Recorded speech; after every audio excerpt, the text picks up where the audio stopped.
viver, não queremos matar, só queremos plantar.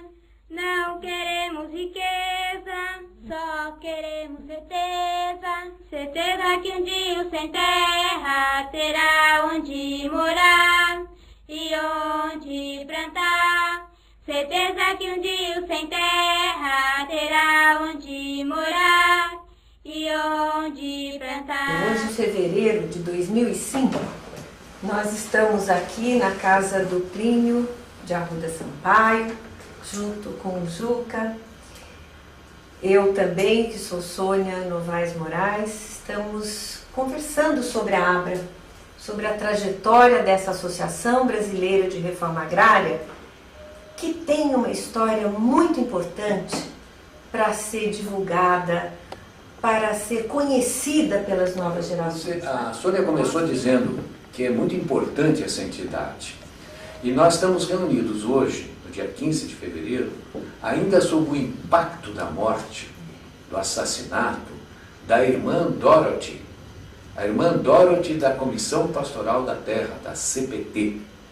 Então, para vocês verem, para todos nós nos conscientizarmos de que este é um problema que não está resolvido.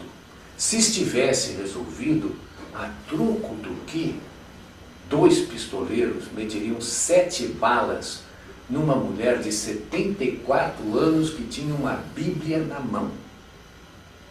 Quer dizer, isto mostra que este problema é um problema importantíssimo, que o povo brasileiro precisa assumir e precisa resolver. Está sendo colocado aqui no significado dessa data de hoje, né? Nós estamos tentando registrar um pouco da história da ABRA. Em um mundo em que, no nosso mundo, né, em um país que se diz superada a questão agrária. No dia 12, houve o assassinato dessa freira. E poucos dias atrás, tem aqui um outro documento, Felisburgo, né? Também uma chacina. Se formos um pouquinho mais atrás, aí, em Pernambuco nós tivemos Assassinato. dentro aqui desse governo, do PT também, para não falar dos outros governos, né, Corumbiara ou Eldorado Carajás. Né? Então acho muito relevante isso, dizer da importância da questão agrária para o Brasil e de uma entidade que permanece esses anos todos. O problema agrário, ele se coloca na agenda política do país como um problema político a ser resolvido assim massivamente no metade dos anos 50. Aí começam a aparecer os projetos de lei, Coutinho Cavalcante, Nestor Joste, vários projetos de lei. Né? Mas isso toma corpo depois que surge uma organização camponesa, chamada Ligas Camponesas. Enquanto não surgiram as Ligas Camponesas, o problema não estava na pauta. Havia pessoas que levantavam, intelectuais, economistas, técnicos, mas o problema não estava na pauta política. Ele vem para a pauta política na hora que os sem terra, lá da Liga Camponesa, lá do Julião, né, começam, do Clodomiro de Moraes, né, lá eles começam a agitar. Aí então vem digamos, para a agenda política. E aí você tem, antes que eles se tornem um problema, digamos, difícil, tenso, um governador muito esperto aqui de São Paulo, um conservador inteligente, chamado Carvalho Pinto, né, aceitou a ideia que veio do Zé Gomes da Silva, que veio do Lorena, que veio do Ivan Cajueiro, a ideia de aproveitar uma fazenda que o Estado tinha lá em Campinas para fazer um programa de reforma agrária. Nesse tempo eu estava no plano de ação do governo, eu era o coordenador do plano de ação do governo. E o José Bonifácio Coutinho Nogueira, que era o secretário da Agricultura, ele nos procurou com essa ideia, dizendo, olha, eu acho que o plano tinha que ter uma parte agrária, e essa parte agrária podia ser a revisão. Então, nós nos entendemos, fizemos o trabalho junto, politicamente, e fizemos a primeira lei de revisão agrária. E o primeiro assentamento agrário do Brasil, que está lá até hoje, que foi tão exitoso que deu o nome ao bairro. O bairro chama-se Bairro da Reforma Agrária. Era um bairro, foi criada a Fazenda Pedra Branca desapropriada, a Fazenda Capivari, ela era ali naquele miolo. E até hoje, esses agricultores que receberam essa terra, Plínio, você sabe disso, né? Você nos ajudou a defendê-los. Os netos desses proprietários são pequenos agricultores extremamente produtivos, com propriedades de 2 a no máximo 5 hectares, exportadores de frutas para a Europa e para o Canadá. E foi com base nessa região que se tornou uma área reformada, na verdade, porque não só aquele bairro teve as suas pequenas propriedades, mas os filhos acabaram comprando mais terras no entorno, né, das fazendas decadentes do café, a Fazenda Pedra Branca e outras fazendas ali na região. Os netos continuaram a produzir. E agora, esses netos, criando seus filhos, também querem se manter na terra. Então, nós tivemos a oportunidade, durante 4 anos de governo do Partido dos Trabalhadores em Campinas, a oportunidade de fazer um programa, um plano de desenvolvimento urbano e rural para defender esse pequeno produtor dos vetores de urbanização da grande metrópole. Para especulação imobiliária. Principalmente, o que é difícil, mas a gente tem conseguido com políticas municipais, com apoios com o apoio da própria população que quer se manter lá. E isso para a cidade de Campinas, por exemplo, é uma das coisas mais importantes para ela ter uma qualidade de vida adequada, para ela não virar uma São Paulo, para ela não virar uma outra metrópole, até para a questão ambiental. Ter uma terra produtiva de pequenos proprietários é importante. Então, para a gente ver como uma coisa que começou lá atrás, hoje tem um sentido extremamente importante nessa nova conjuntura. Até porque são os primórdios da ABRA, da Associação Brasileira da Reforma Agrária. Então nós fomos lá atrás. E aliás tem um episódio muito interessante a gente contar aí. Essa lei, a lei da revisão agrária, precisava ter uma lei. E o Carvalho Pinto queria usar o imposto territorial rural para fazer a reforma agrária. Ele disse, eu taxo mais aquela terra menos produtiva e eu dou vantagens para quem cultivar bastante. Então, com isso, eu vou criar um estímulo à divisão. E quando dividir, o Estado entra e ajuda a fazer o assentamento. Essa era a ideia do Carvalho Pinto. Então, precisava uma lei. Então, fizemos a luta da lei. E ganhamos a luta da lei. E no dia, o Carvalho Pinto reuniu todos os prefeitos do interior para promulgar a lei no Palácio. E estava marcado para as 11 horas. 11 horas, meio-dia, meio-dia e meio, 1 hora, e não começa. E eu cheguei e perguntei, mas por que não começa? Se não começa, porque o presidente da Assembleia Legislativa não vem.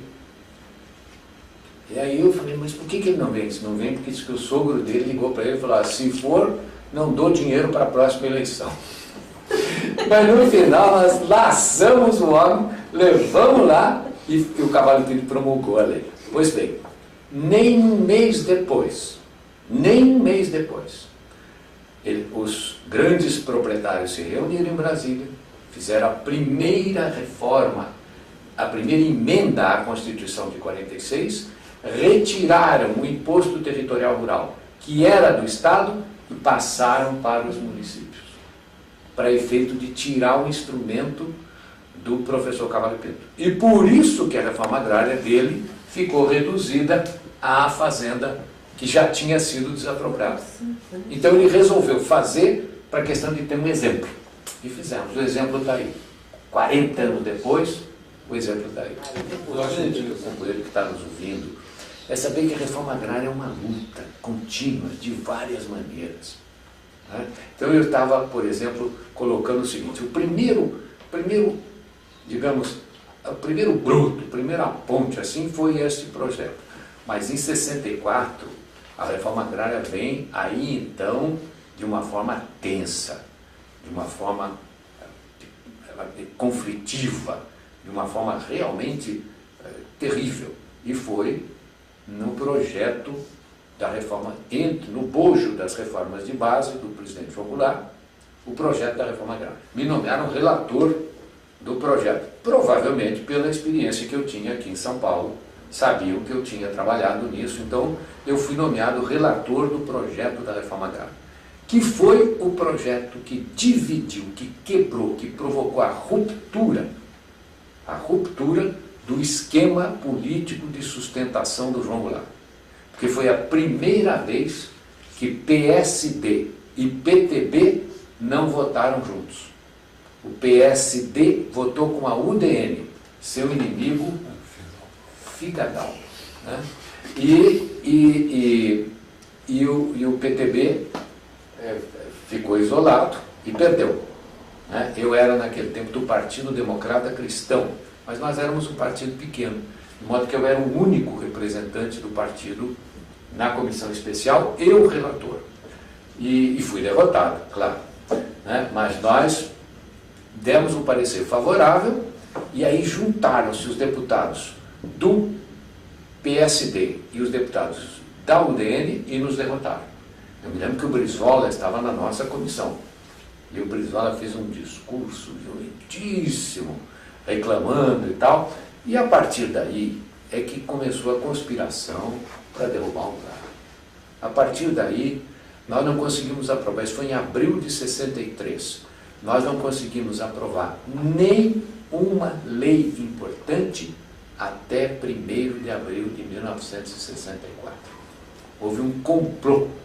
E quem contou isso com todos os detalhes foi o deputado Bilac Pinto, que era o coordenador da conspiração para impedir que o Congresso aprovasse qualquer coisa.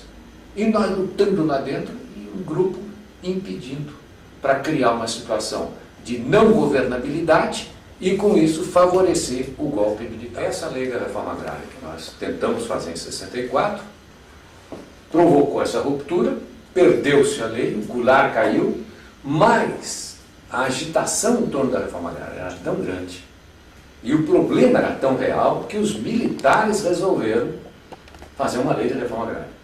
Até hoje não tenho dúvida se eles fizeram isso um pouco para dar uma satisfação para a opinião pública ou se eles fizeram isso porque estavam assustados mesmo com a agitação no campo. O fato concreto é que fizeram uma lei, né? Fizeram uma lei e cometeram um erro.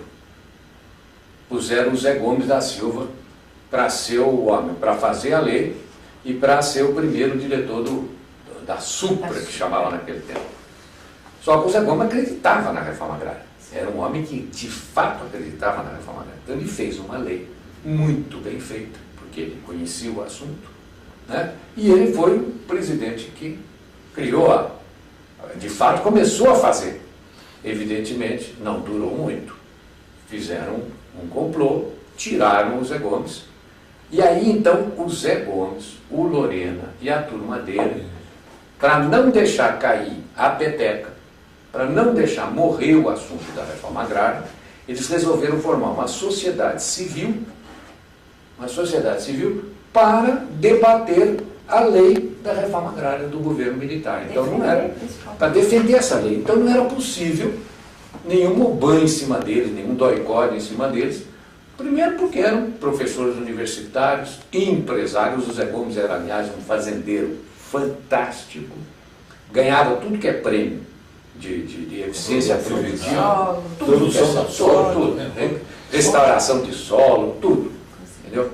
Então ele tinha autoridade técnica, autoridade moral, autoridade, e tinha uma certa imunidade, porque ele não era ninguém podia acusar de ser um subversivo que queria derrubar a ordem. Então aí se fez essa entidade. Eu não estava na Abra quando isso eu ouvia do Zé Gomes, porque eu fui para a Abra em 73, 74 mais ou menos.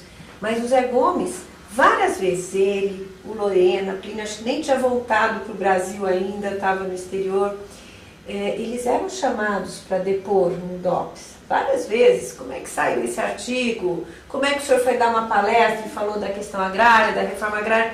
O Zé Gomes não tinha nenhuma dúvida, pegava o Estatuto da Terra e olha aqui.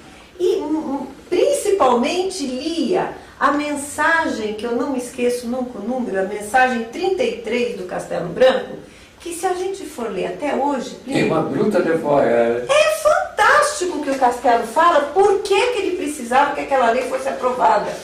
É atual até hoje, né? O Zé Gomes saía, pegava a revista da Abra, pegava o estatuto, pegava a mensagem do Castelo Branco e falava na mensagem do Ele tem um conselho que ele dá aos militantes que é fantástico. Ele é o seguinte: olha, o militante que quer transformar o Brasil, ele tem que seguir 3 regras. Primeiro, não se deixar cooptar.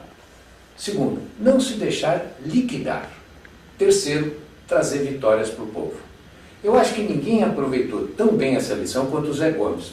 Porque o Zé Gomes não foi cooptado pela ditadura. Ele serviu a ditadura, ajudou a fazer a lei, mas não foi cooptado. Ele ficou com a reforma agrária. Segundo, não era bobo, não se deixou liquidar. Ele levava o general na mão. Qualquer coisa era o general. Então não podia mexer com ele. Era esperto. Né? E terceiro, deixou a primeira verificação das mortes na terra do Brasil foi feita pela filha dele. Foi. E publicada no nosso boletinzinho. Num boletinzinho mimeografado, simplérrimo. Mas é o primeiro, que depois a CPT pegou e hoje faz isso cientificamente, tudo, mas foi o primeiro. E era uma coragem. 61, Cavalho Pinto, revisão agrária. 64, lei da reforma agrária do João Goulart, derrota. Aí o Zé Gomes funda a Abra junto com Lorena, com o Plínio Moraes, e eles continuam o trabalho. Ele vai dar um novo repunte em 84, com a eleição do Zé Sarney. O fato é que o plano surge de um acordo político, né, da redemocratização. Surge um ministério também, um ministro específico para isso. E aí se repete a história novamente. Você tem um plano em que se propõe, digamos, a aplicação do Estatuto da Terra, com um número significativo de novos assentamentos, né, de reforma agrária. Isso tudo foi bombardeado. Ocorre uma grande celeuma nacional, aí, um debate, em que a mídia claramente toma uma posição contra esses interesses, pró-reforma, né? Surge a União Democrática Ruralista, e acaba saindo um plano lá na época do Sarney, que ele lança no 4º Congresso da CONTAG. Né? Quando em 85 nós fomos para o governo, a Abra ficou quase sem ninguém. Todos foram para Brasília fazer o Plano Nacional da Reforma Agrária da Nova República, que infelizmente também não deu certo. A Abra sempre foi chamada a dizer qual era a situação real do Brasil. Não eram os representantes do governo que iam. Eles preferiam, no exterior, ouvir o que as pessoas, os associados da Abra, tinham a dizer sobre a questão agrária no Brasil. E houve uma destruição, né? Tanto da estrutura, vamos dizer, burocrática que se montou, o ministério, né?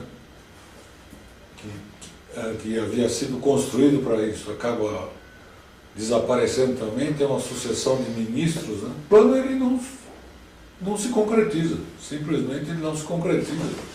Ele é bombardeado de várias formas. A reforma agrária vem por surtos, vocês já perceberam isso. Um surto, 50, 60, 64, afundou. Aí o Zé Gomes consegue manter, a Abra consegue manter o assunto sem morrer, à luz da lamparina. Em 84 ela vem à tona, faz um rebu, etc., afunda de novo. Quando é que ela vai reaparecer? Pelo sucesso. Com o governo Lula. Não, mas ela surge antes, não foi que eu queria só, desculpa eu colocar mais um pedaço aí da história, porque realça, digamos, o papel dos atores que eu acho os principais. Ela ressurge muito forte quando vem o massacre de Eldorado do Carajás. E tem a marcha do MST lá para Brasília. Os movimentos sociais falam. Exatamente. E reclamam. Aí surge. E agora surge a questão do governo Lula. E só para resumir, quer dizer, a gente poderia pôr aí, nessa linha da história que o Plínio está dizendo, que vocês acrescentam, né? Tem o Sarney, não é isso? Depois temos a eleição do Collor, né? Que é um desastre para a reforma agrária, muita coisa. Depois o impeachment do Collor, o presidente, o Itamar Franco, tenta fazer alguma coisa, põe o russo lá, não é?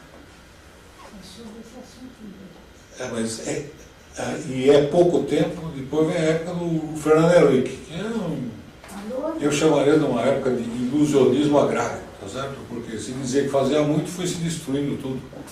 Se continuou com os projetos de assentamento disperso. O caso do Fernando foi que ele lançou a divisão no meio agrário. O Fernando, que é uma mente maquiavélica, inclusive entre os... Ele conseguiu lançar uma cunha, dizendo que existem dois tipos de reforma agrária. A reforma agrária via desapropriação de terras, que é violenta, que tem esse problema e tal, e a reforma agrária via compra de terras, que é uma coisa muito mais negociada, uma reforma agrária tranquila. É óbvio, entre a violência e a tranquilidade, todo mundo prefere a tranquilidade. Então, com isso, ele lançou uma divisão. O Fernando foi realmente muito nocivo ao problema agrário no Brasil, porque ele não era um homem de atitudes violentas, ele sempre tinha um tom muito cordial, né? Mas ele realmente foi quem deu a pior paulada no movimento camponês, foi o Fernando Henrique, com essa divisão. E com essa ideia, porque ele criou um núcleo de pensamento no MILAD, no Ministério da Reforma Agrária. Ele criou um núcleo de pensamento que desenvolveu essa ideia e que ficou uma espécie de senso comum, o de que a reforma agrária é algo superado, né? Que o que importa agora é criar uma agricultura familiar ligada ao agronegócio, capaz, entrosada com a dinâmica da agricultura brasileira, e essa dinâmica é puxada pelo agronegócio, e que você tem um aspecto assistencial naquele resíduo que não vai ser incorporado. Então, através disso, você faz uns assentamentos de cunho social. Isso virou senso comum. E se você diz uma coisa diferente, você é olhado como uma pessoa pouco acadêmica, como se você fosse um sujeito mais primitivo no seu pensamento, mais rústico no seu pensamento. E isso está em tudo que é jornal, está em tudo que é página 3 da Folha, tudo que é em caderno agrícola do Estadão, tudo que é em coisa do Jornal do Brasil. Essas são as pessoas que têm tribuna e, portanto, passam essa ideia absolutamente equivocada. Não, é que a partir daí ela não sai mais. Não.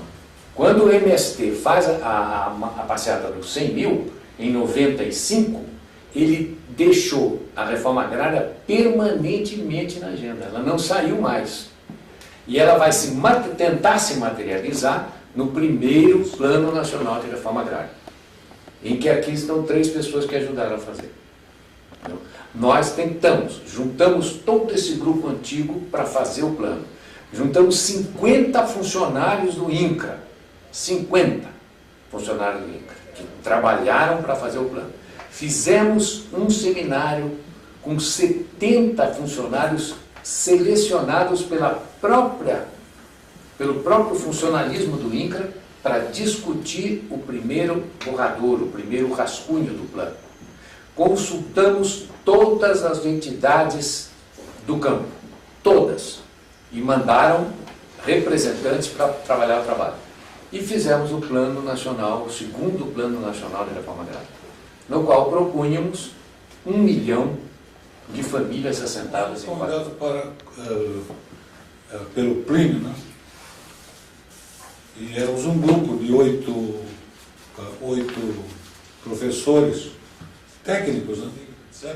Que por mais erro que houvesse nos dados cadastrais, havia terra de sobra, tanto terras que estão no cadastro, terras não produtivas, tá certo? São dados cadastrais, dados do próprio governo, como terras devolutas.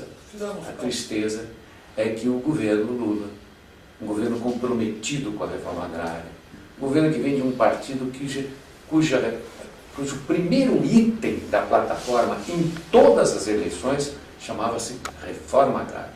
Eu digo à vontade, porque eu fui secretário agrário do PT, fui secretário da Nacional da Agricultura do PT. Então eu estava em todos esses programas, nós fizemos isso. Então a ideia é a seguinte, bom, agora fazemos. Fizemos cálculo de terras públicas, devolutos, fizeram várias estimativas, todas elas muito superiores à necessidade que o plano mostrava. E devolutas tinham 100 e tantos milhões de hectares, né? Mas esta política de submissão ao FMI, de submissão ao pagamento da dívida, fez com que o Lula tivesse que cortar pela metade. Cortou pela metade, não tem o mesmo impacto. A reforma agrária, ela precisa ter uma dimensão, uma densidade, senão ela é um programinha. Ela não é um programa. Nem essa metade está sendo. Deixou de ser o espaço onde toda a crítica e a autocrítica era feita, né? E é feita. Isso que é independentemente de estar ou não no governo. O problema é que, no meu modo de ver, houve um processo parecido com o que aconteceu nos outros governos. Eu estou com medo que uma frase que está em um documento do governo do Fernando Henrique seja real também para o governo Lula. Tem um documento dele logo no primeiro mandato que dizia assim que a história da reforma agrária no Brasil é uma história de oportunidades perdidas. Eu estou vendo outra vez, apesar do esforço de vários companheiros aí, inclusive dentro das instituições como o INCRA, né, você tem uma performance fraca, né, em que não se concretiza com a reforma agrária. Não concretizam, estão colocadas, né, no modo que a legislação nossa foi sendo moldada, o modo também em que se foi desqualificando a questão agrária, os movimentos sociais, né, muito intenso pela imprensa, também por intelectuais, né? Você desqualifica com as políticas distributivas aqui no Brasil hoje, né? Desqualifica. E a reforma agrária cai nesse conjunto. O governo Lula, na minha opinião pessoal, não está se diferenciando nessa história. Não está. Mantendo a situação no campo. E basta ver aqui, eu estou aqui com um documento sobre Felisburgo. Estou com outro aqui do assassinato da irmã Dorothy, né? E estou aqui com o Fórum Nacional de Reforma Agrária e Justiça no campo, né? Eu tirei hoje pela internet aqui, e a primeira que surge aqui é a ABRA também, nesse conjunto de várias instituições que assinam, né? Chama-se Agrobanditismo faz mais uma vítima. Agrobanditismo. Eu acho que se deve ficar muito atento a isso, porque em nome do progresso, em nome do que se chama do milagre do agronegócio, está se encobrindo o que sempre se fez, que é uma política, que é uma postura de exploração da mão de obra no campo, do uso indevido de terras públicas, né? E do uso que não obedece nem às normas constitucionais quanto ao uso social da terra, né? Do solo brasileiro. Bom, eu acho que é importantíssima essa discussão na ABRA. Bom, para mim foi a minha formação toda, né? Se hoje eu consigo ter um trabalho, né, bastante diferenciado na minha profissão, eu devo tudo isso à ABRA, né? E não digo que isso acabou, não, isso está apenas, eu acredito até que no auge. Eu estou aprendendo muito porque a gente aprende os mecanismos de ir discutindo com as novas conjunturas, com as novas realidades. Hoje, com essa experiência da ABRA, com esse legado que a ABRA deixa de documentos, de textos, né, de pessoas que estão envolvidas e que hoje estão em vários postos da administração pública, isso nós conseguimos inovar com essas discussões que nós tivemos. né? Eu acho que todos nós pudemos dar uma contribuição nesse sentido. Hoje eu vejo que, na continuidade do que nós discutimos, hoje eu vejo inclusive essas discussões nos municípios, nos planos diretores municipais, né, da questão agrária e da questão urbana, que é tão séria, né, para o Brasil como um todo, para todos os municípios, para os estados. Nós hoje podemos dizer que a Abra trouxe elementos para cada um de nós podermos andar por todo esse Brasil, né, discutindo essa questão e inovando. Hoje a gente tem material para isso, né? Os textos, quando a gente relê antigos, nós vemos que eles estão muito atuais, né, Juca? Eu acho que isso, infelizmente, né? Mas eles dão elementos. E eu digo que nós temos ainda um caminho muito longo a percorrer. Precisamos continuar bastante insistentes na questão da reforma e não temos a menor vergonha de defender o movimento social. Hoje nós temos essa vantagem de ter um dos únicos movimentos atuantes no Brasil, que é o movimento Sem Terra. Então nós estamos até mais tranquilos para teorizar, para administrar, para trazer novas políticas para o Brasil se tornar uma nação civilizada. O legado, eu acho que a Sônia colocou muito bem, né, todo esse espaço de debate democrático que a Abra sempre foi, né, sempre constituiu, em que as ideias lá foram debatidas e surgiram as críticas importantes para o que estava acontecendo na sociedade e os caminhos, né. Eu só queria acrescentar o seguinte: infelizmente, muito texto escrito lá 15 anos atrás continua atual. Eu disse infelizmente, porque isso mostra que a questão agrária permanece. Então, os jovens, a turma que não conhece, né, tem no acervo que hoje em dia está se colocando em um CD da Abra uma fonte de pesquisa, né, fonte para investigação sobre a questão agrária brasileira. E o importante que eu acho é o seguinte, que é a mensagem final, né, no meu modo de ver, que é a mensagem como professor ou como militante. Infelizmente a questão existe, está aí, e nós temos que resolvê-la.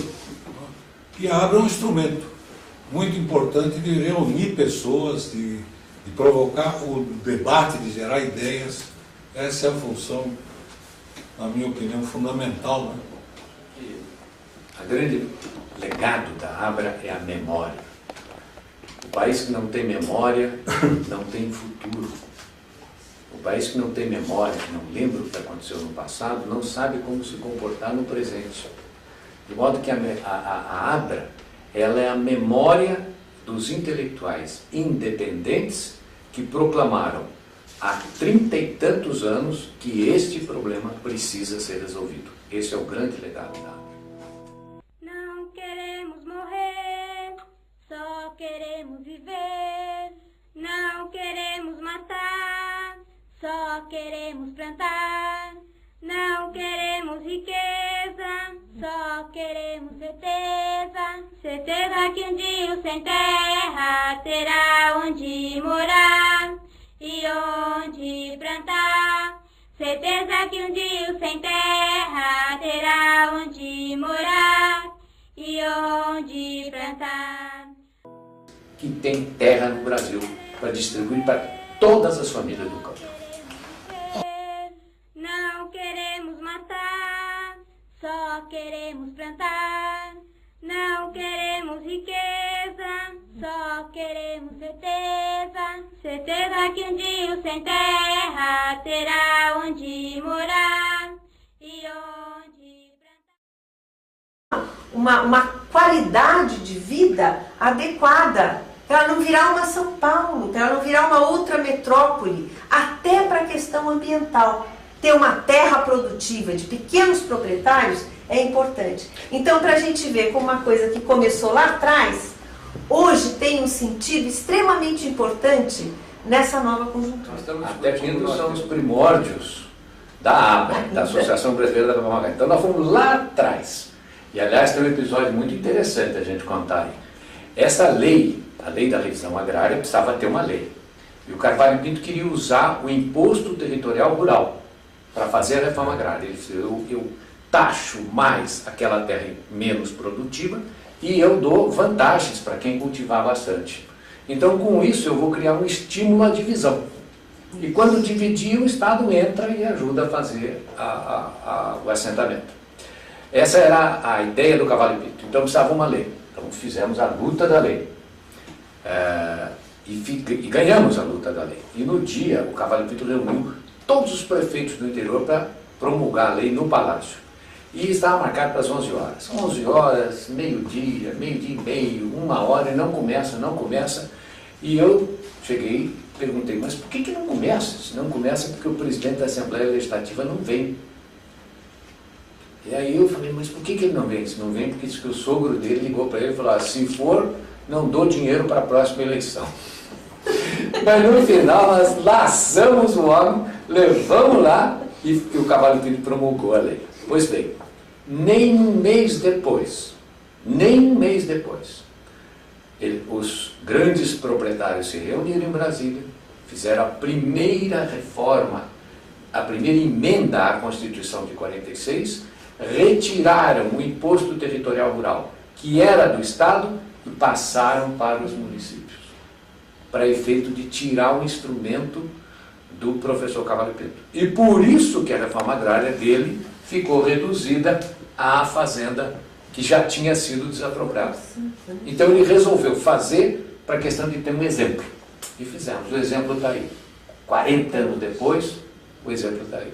O companheiro que está nos ouvindo é saber que a reforma agrária é uma luta contínua, de várias maneiras.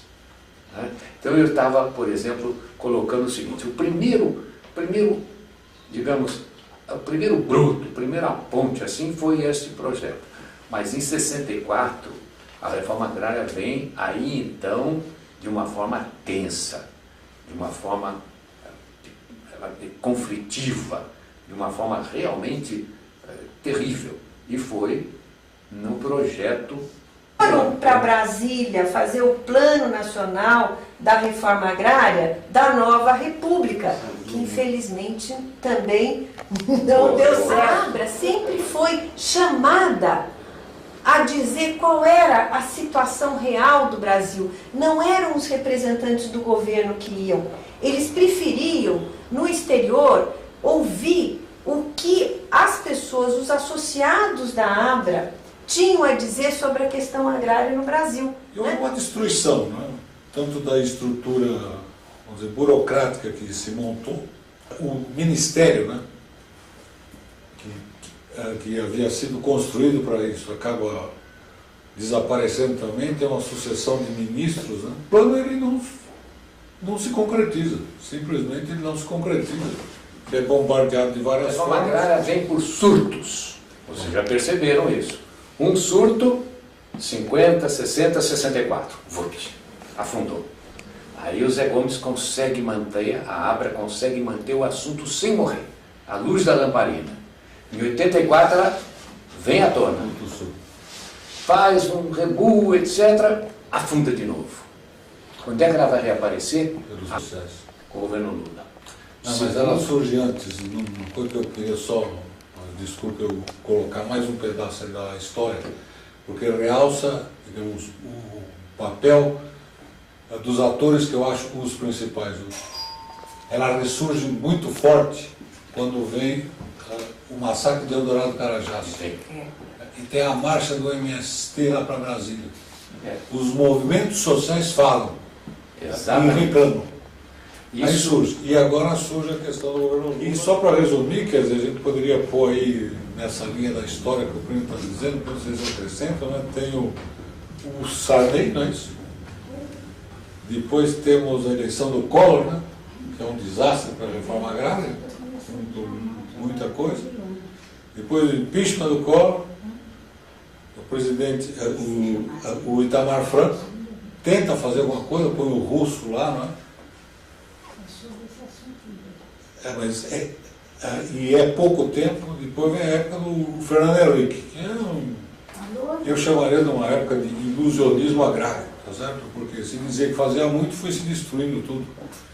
se continuou com os projetos de assentamento disperso. O grave do Fernando foi que ele lançou a divisão no meio agrário.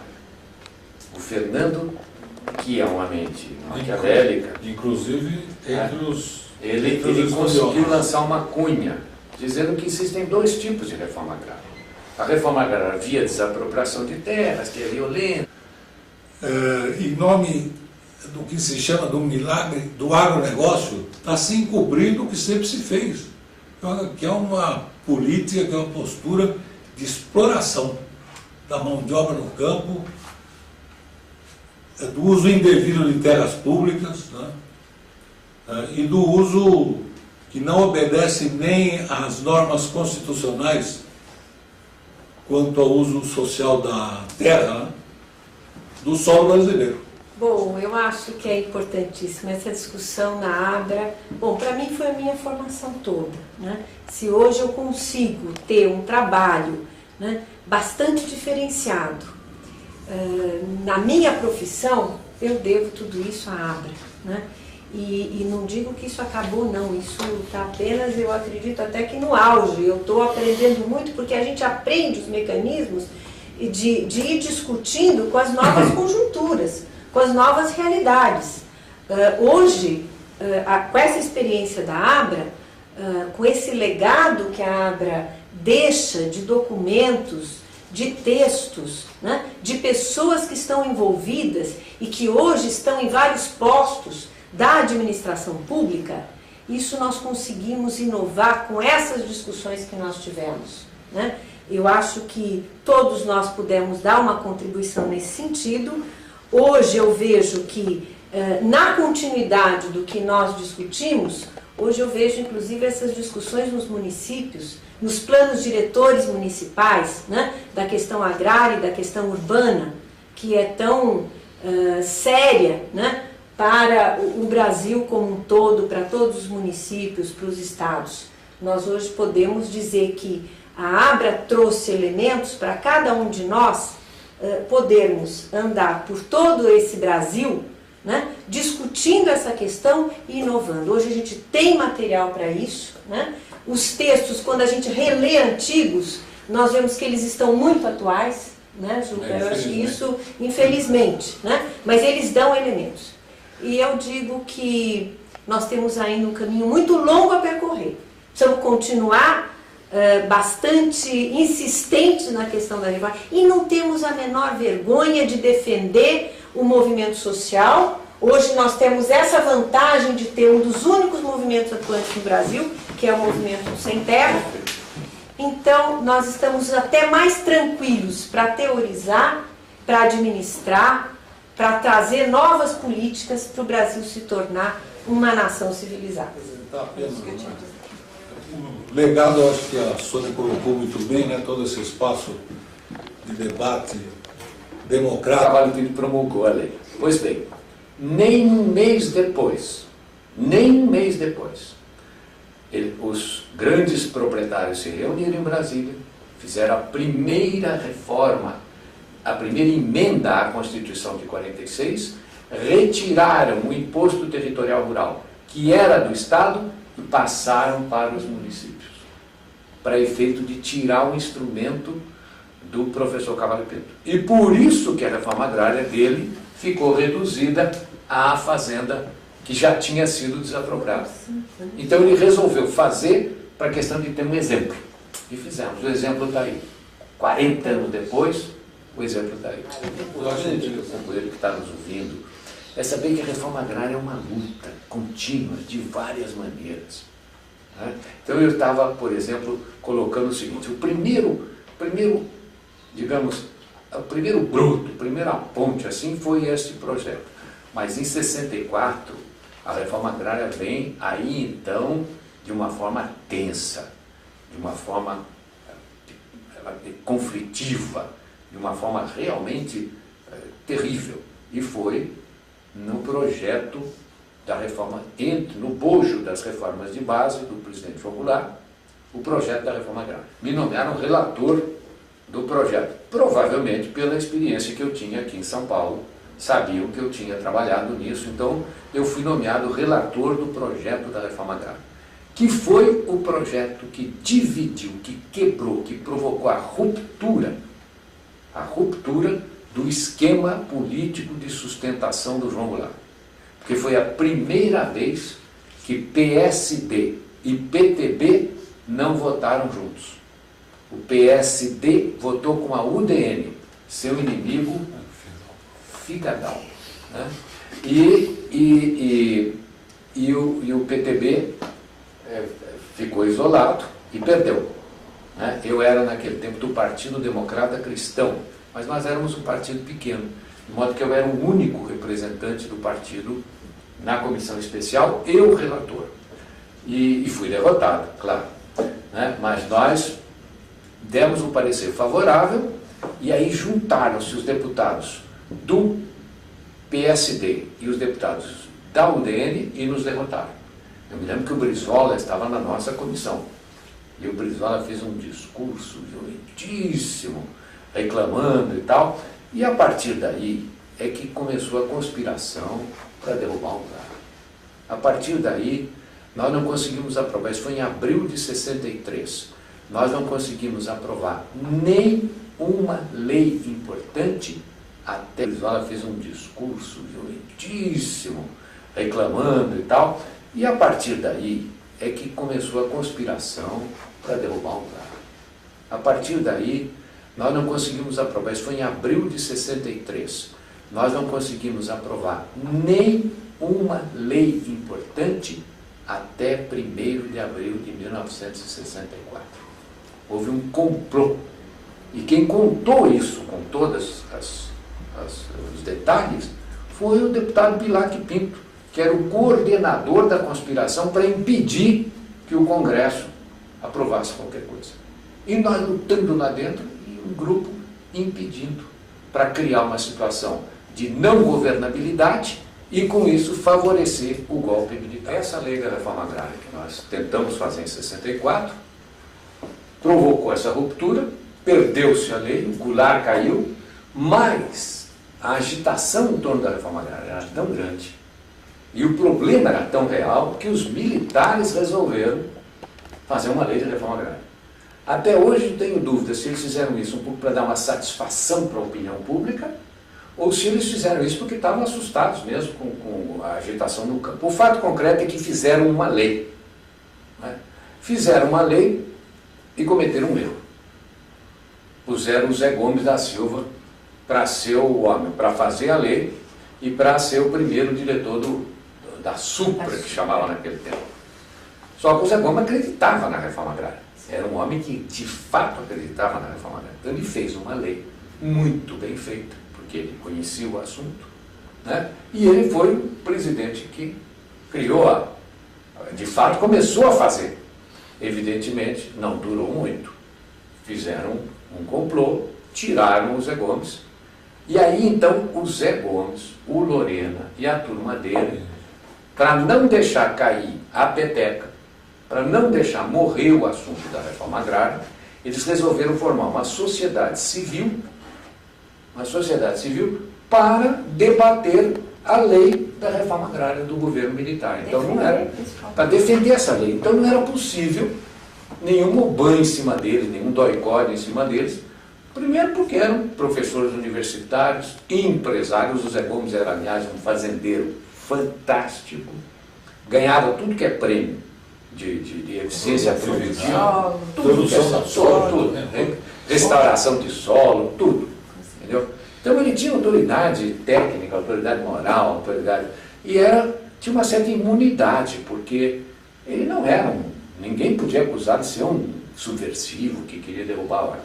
Então aí se fez essa Eu não estava na Abra quando antigos, nós vemos que eles estão muito atuais, né, Juca? Eu acho que isso, infelizmente, né? Mas eles dão elementos. E eu digo que nós temos ainda um caminho muito longo a percorrer. Precisamos continuar bastante insistentes na questão da reforma e não temos a menor vergonha de defender o movimento social. Hoje nós temos essa vantagem de ter um dos únicos movimentos atuantes no Brasil, que é o Movimento Sem Terra. Então, nós estamos até mais tranquilos para teorizar, para administrar, para trazer novas políticas para o Brasil se tornar uma nação civilizada. O legado, eu acho que a Sônia colocou muito bem, né? Todo esse espaço de debate democrático que a Abra sempre foi, né? Sempre constituiu, em que as ideias lá foram debatidas e surgiram as críticas importantes para o que estava acontecendo na sociedade e os caminhos, né? Eu só queria acrescentar o seguinte: infelizmente, muito texto escrito lá 15 anos atrás continua atual. Eu disse infelizmente, porque isso mostra que a questão agrária permanece. Então, os jovens, a turma que não conhece, né, tem no acervo que hoje em dia está se colocando em um CD da Abra uma fonte de pesquisa, né, fonte para investigação sobre a questão agrária brasileira. E o importante que eu acho é o seguinte, que é a mensagem final, né, no meu modo de ver, que é a mensagem como professor ou como militante. Infelizmente a questão existe, está aí, e nós temos que resolvê-la. E a Abra é um instrumento muito importante de reunir pessoas, de provocar o debate, de gerar ideias. Essa é a função, na minha opinião, fundamental, né? O grande legado da Abra é a memória.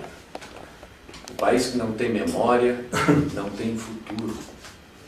O país que não tem memória, que não lembra o que aconteceu no passado, não sabe como se comportar no presente.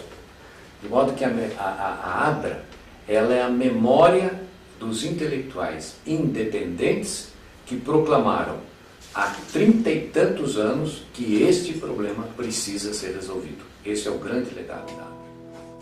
Não queremos morrer, só queremos viver. Não queremos matar, só queremos plantar. Não queremos riqueza, só queremos certeza. Certeza que um dia o sem terra terá onde morar. E-mail, que depois a CPT pegou e hoje faz isso cientificamente, tudo, mas foi o primeiro. E era uma coragem. 61, Cavalho Pinto, revisão agrária. 64, lei da reforma agrária do João Goulart, derrota. Aí o Zé Gomes funda a Abra junto com Lorena, com o Plínio Moraes, e eles continuam o trabalho. Ele vai dar um novo repunte em 84, com a eleição do Zé Sarney. O fato é que o plano surge de um acordo político, né, da redemocratização. Surge um ministério também, um ministro específico para isso. E aí se repete a história novamente. Você tem um plano em que se propõe, digamos, a aplicação do Estatuto da Terra com um número significativo de novos assentamentos, né, de reforma agrária. Isso tudo foi bombardeado. Ocorre uma grande celeuma nacional aí, um debate, em que a mídia claramente toma uma posição contra esses interesses, pró-reforma, né? Surge a União Democrática Ruralista, e acaba saindo um plano lá na época do Sarney, que ele lança no 4º Congresso da CONTAG. Né?